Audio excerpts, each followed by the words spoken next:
Hello, folks. This is Anthony, Honda Snowblower enthusiast on Facebook and YouTube.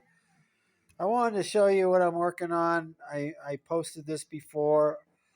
I'm rebuilding the sub transmission on this 928 final drive gearbox, right side gearbox.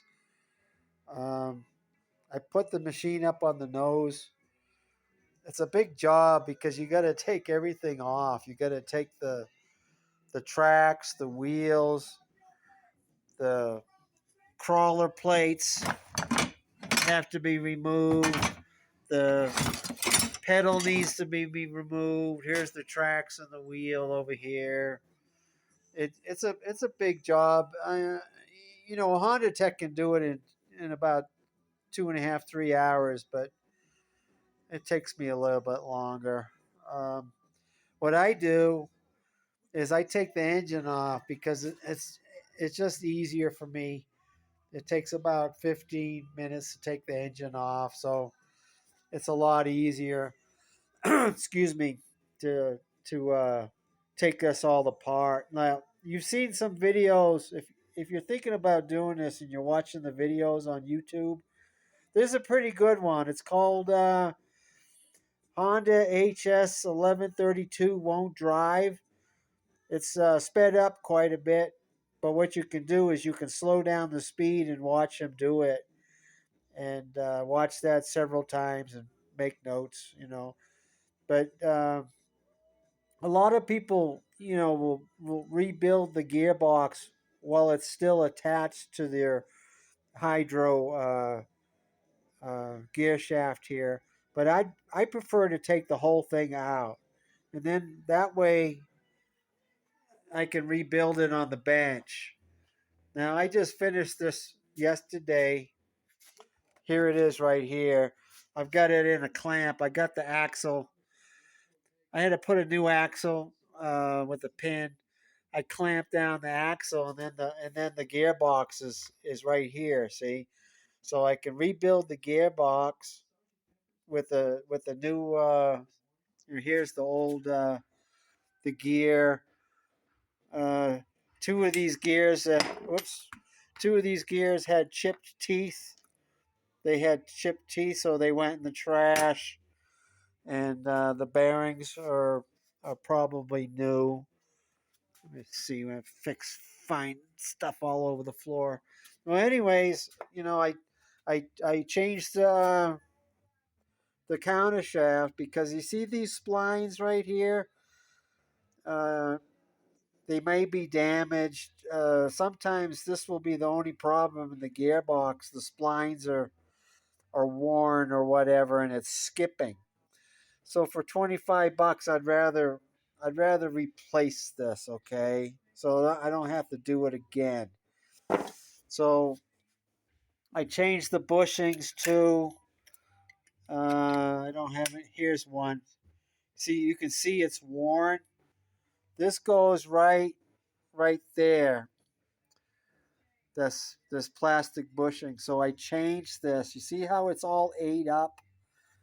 And when this is plastic, so it gets worn out, and then that way, you'll start having too much play. And once you start having too much play in your gearbox, there's another bushing on the inside of here. The gears won't mesh properly, and then you'll start chipping teeth on your gears and everything. And that's what you know may cause the failure. We install a grease zerk in the final drive gearbox. Let me show you really quick. Here's one that's done. See, I like to rebuild these and have them ready to plug in. I got to put a grease zerk on this and pump it full of grease. So I got one here. I got one here. Um, I have a couple ready to go. So if I get a machine with a blown gear case, I just plug in the one that I've already done. So all I have to do is plug it in. It takes me a couple hours to rebuild this, but I just wanted to show you how I do it. Oh, another nice thing about rebuilding it on the bench, you can test it, before, you know, p- before putting it all together and having the, you know, tracks on, the wheels and every the pedal back on. If you haven't done it right, you don't want to find out the hard way. So, I can right now see I'm moving it around and all the gears inside the box are moving nice, and there's no clicking noises, or it's all smooth. So I already know that this box was done right before installing it. Some people, I hear it all the time from people that try to do these themselves. They'll they'll try to do it.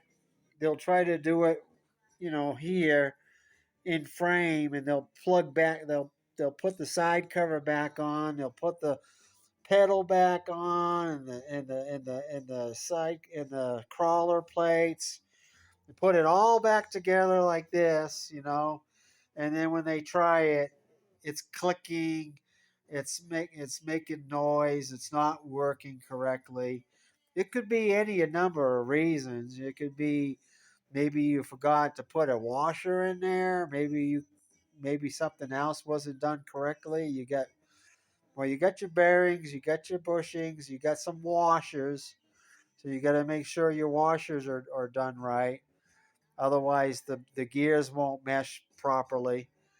And it's better to find out before you install everything that the gearbox is ready to go. So that's my tip of the day. This is not for a beginner, of course. I mean, it's not a difficult job. If you watch the videos and you take it step by step and have lots of patience, you can probably do it if you're somewhat handy mechanically. But usually, it's best to have a shop do this. They will warranty the work. They will do it right. They've done dozens, and some guys have done a couple hundred of these, so they can do it. And Jim over at Alpine Power in Tahoe City, he told me he can do it in about 2.5, 3 hours, the whole job, which I'm very, very envious about, because it usually takes me 4 or 5 hours. I take a lot of breaks. I go inside and sit down for a little bit, and then I come back out and do some more. And sometimes it takes me a couple days, probably 4 or 5 hours. But that's my tip for the day. Thanks for watching, and I'll show you this when it's all done.